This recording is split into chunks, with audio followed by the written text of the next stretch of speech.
कंजूस को धन। एक सेठ के पास बहुत धन था, लेकिन साथ ही वह कृपण भी एक ही था।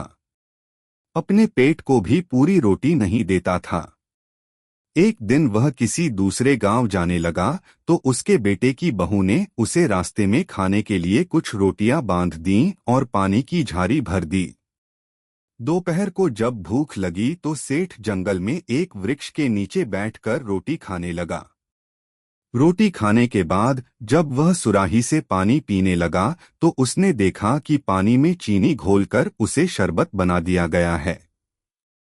उसे बड़ा क्रोध आया और उसने सारा पानी वहीं एक बिल में उंडेल दिया। बिल में एक काला नाग रहता था, वह बहुत प्यासा था। उसने वह सारा शरबत पी लिया और सेठ को वरदान देने के लिए बाहर निकला। उसने सेठ से कहा कि तुम्हें जो मांगना हो सो मांग लो, मैं तुम पर बहुत प्रसन्न हूं।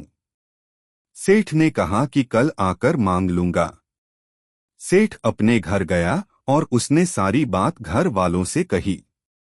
बहू ने कहा कि आप नागराज से यही वर मांग लें कि जितना धन हमारे पास है वह हमारा ही हो जाए। सेठ को यह बात बड़ी विचित्र सी लगी, लेकिन बहू के कहने से उसने दूसरे दिन जाकर नाग राज से यही वरदान मांग लिया। नाग ने उसे और दूसरा वर मांगने को कहा, लेकिन सेठ अपनी बात पर अड़ा रहा। चूंकि नाग वचनबद्ध था अतः उसने वही वरदान सेठ को दे दिया। अब सेठ सच्चे अर्थों में अपने धन का मालिक हो गया। अब वह इच्छानुसार उसे भोगने लगा, जबकि पहले सिर्फ उसकी रखवाली ही करता था।